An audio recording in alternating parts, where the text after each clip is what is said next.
Rain tapped softly against the window as a distant siren faded into the night. A suitcase zipper broke the silence in the tiny apartment where dreams once lived. My heart pounded louder than the city outside as his shadow moved across the wall. I didn't hear the door at first. What I heard was the sound of drawers opening. Slow, careful, like someone trying not to be noticed at that hour of the night. The apartment should have been silent. The electricity had been cut again, so the only light came from the street lamp outside, stretching long shadows across the wall. I lay on the small bed we had. We had sold some of our belongings. He said it was temporary. I believed him. Then I heard the zipper, the soft scrape of fabric closing. That was when my heart started to race.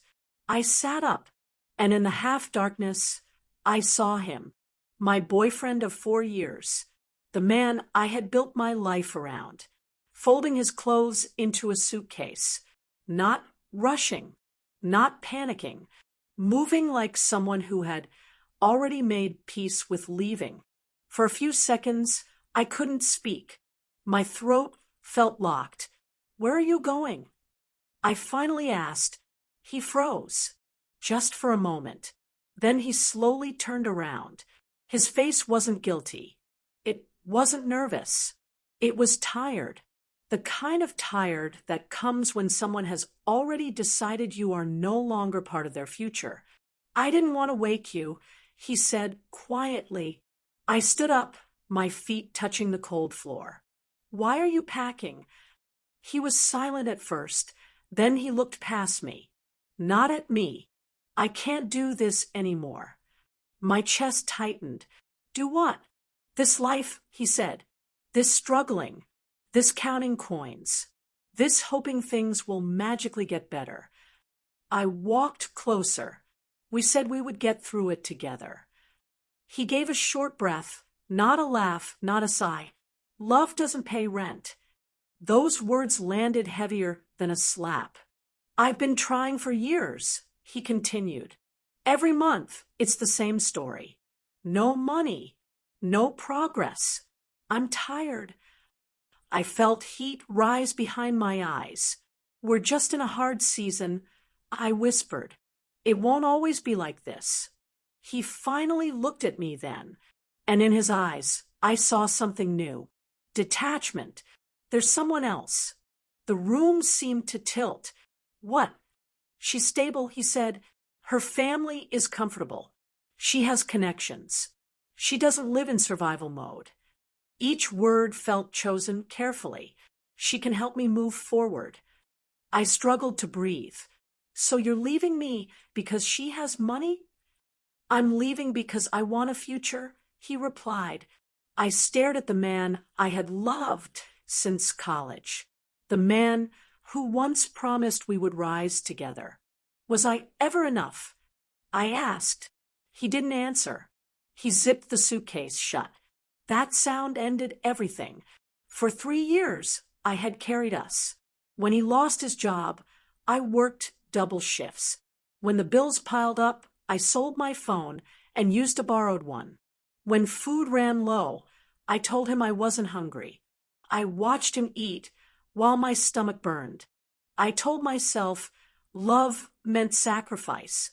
I told myself things would change. I believed in him when he didn't believe in himself. I believed in us when the world was falling apart.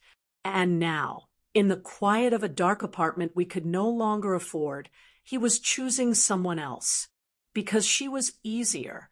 Because she was comfortable. Because she wasn't broke. "She's picking me up downstairs," he said, already dressed, already ready. I followed him to the door in silence. My hands were shaking. "You're really doing this?" I said. He nodded. "I can't stay stuck." I wanted to scream. I wanted to remind him of every night I cried quietly so he wouldn't feel like a burden. Every meal I skipped, every dream I postponed. But I realized something in that moment.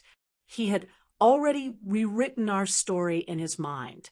In his version, I was the weight holding him down, not the woman who held him up. He opened the door. Warm air rushed in from outside. Before stepping out, he paused.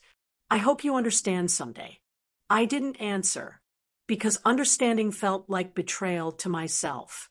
The door closed. His footsteps faded. And just like that, 4 years of love ended in less than 5 minutes. I stood alone, in the dark. No money, no job security, no partner, just silence and questions. I didn't know how I would survive. I didn't know where I would sleep next month. I didn't know how I would rebuild my life. But I also didn't know something else. I didn't know that the man who had just walked out would one day sit across from me in a boardroom, waiting for my decision, waiting for mercy, waiting for the future of his life to rest in my hands. Because that night, the night he left me for someone richer, wasn't the end of my story. It was the beginning of the moment when everything changed. 3 days after he left, I finally stepped outside. Not because I was strong, because the landlord had taped a notice on the door. Rent overdue. Again, I walked through the city with no direction, my phone borrowed, my wallet almost empty, my heart still heavy from everything that had happened. Every place reminded me of him. The bus stop where we used to wait together. The cafe, we once shared 1 cup of coffee because we couldn't afford 2. The small park where he promised me one day we would live better. I wasn't looking for him, but the city placed him in front of me anyway. It happened outside a luxury restaurant downtown. The kind of place with glass walls, soft music, and people who never checked prices. I stopped only because I was tired, and that was when I saw him, stepping out of a black car I had never seen before, wearing clothes I had never bought for him, smiling in a way I hadn't seen in months.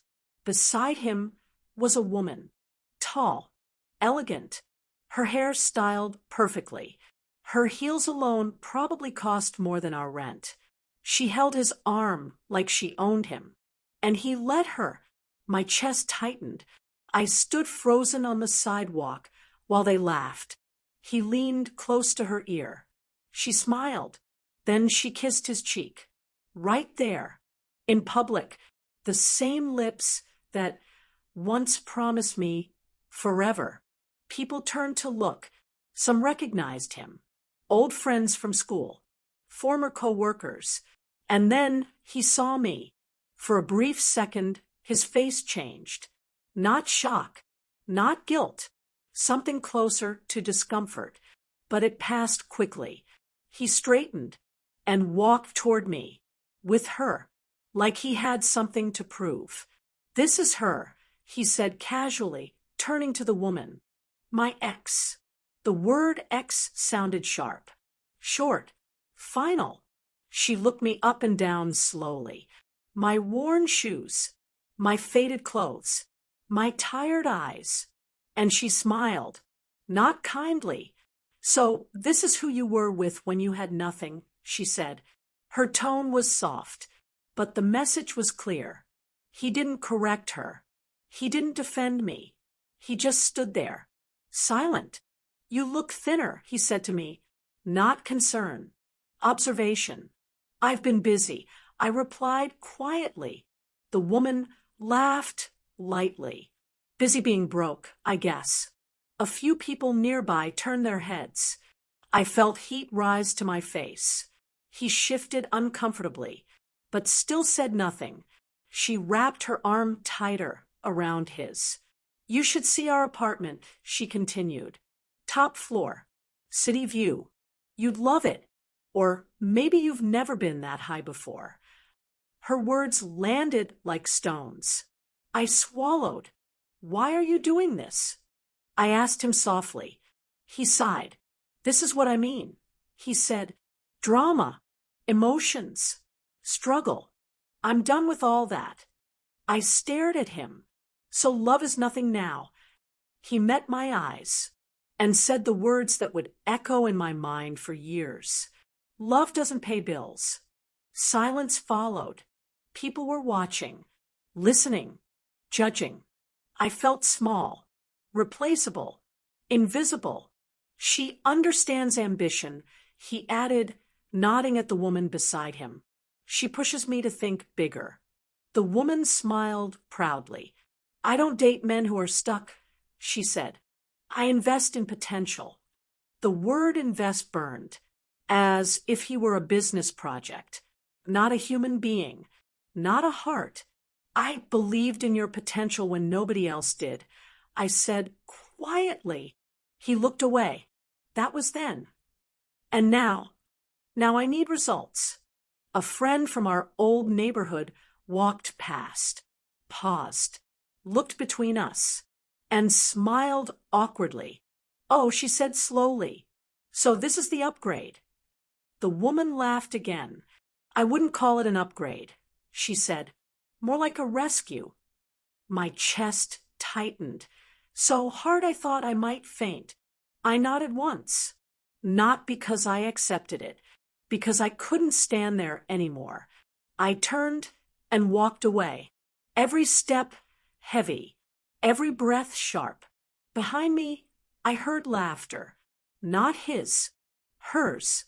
I didn't cry until I reached the bus stop. Then the tears came fast, not loud, just steady, like something breaking quietly inside. People passed me. No one stopped, but humiliation wasn't done with me yet. Later that evening, I walked past the same restaurant again. I wasn't planning to. My feet just carried me there. And that was when I heard his voice through the open glass doors. I stopped, not on purpose. It just happened. She was holding me back. He was saying. I recognized the tone, the one he used when he wanted approval. I couldn't grow with her. Always struggling, always surviving. The woman laughed softly. You should have left earlier. I know, he said. I stayed too long out of pity. Pity. The word cut deeper than everything else. She loved too hard, he continued. But love without progress is just poverty with emotions. I closed my eyes. My hands trembled. She made me feel small, he added, like I was stuck in a life I didn't choose. I wanted to walk in. I wanted to scream. I wanted to remind him of every sacrifice. But I didn't, because I realized something. In his story now, I wasn't the woman who saved him. I was the woman he escaped.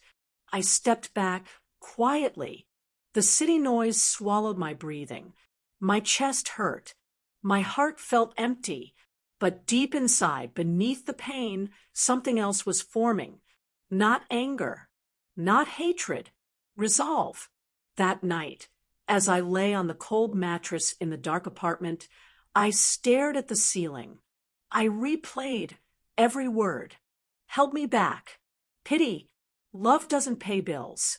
I invested in potential, and I made myself a promise. Not out loud, not dramatically, just quietly. One that would shape everything that followed. I would never be powerless again. I would never beg for love again. And one day, the same man who was embarrassed by my struggle would sit across from me asking for help, not knowing how the world had turned, not knowing who I had become.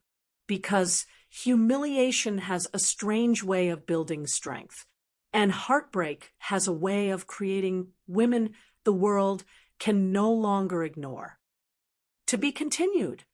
Thanks for watching. Please subscribe, like, and share.